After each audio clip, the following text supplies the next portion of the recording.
বলেছিলাম তুমি রাখবে কেন? নেবে না দাদা, সঙ্গে সঙ্গে ক্যান্সেল ওটা। তোমার ইচ্ছা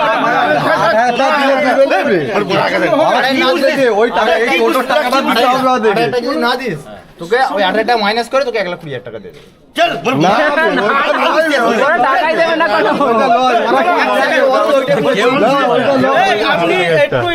ওদের মধ্যে কিছু রাখে না ওরা, ওরা এমনই ধোকা দিয়ে রেখেছে, পুরো ধোকাই দেওয়া।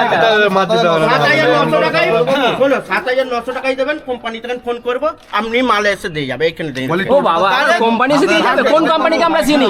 আমরা কোন কোম্পানিকে চিনি? কোম্পানিকে কোন চিনি? কাকে টাকা দেবো আমরা? আমার এই টোটাল লেগেছে। আপনার পরে কথার কথা বলছি, আপনাকে 7,900 টাকাই দিতে হবে, কিন্তু প্রাইস পছন্দ হলে। প্রাইস পছন্দ হয় দিতে হবে, না পছন্দ হলে ক্যান্সেল করতে তুমি নিতে পারো না, নিতে পারো, জোর নেই। এই স্যার খালি মাছ দিয়ে আপনি একটা- এটা তো বলে দিচ্ছ তাই না?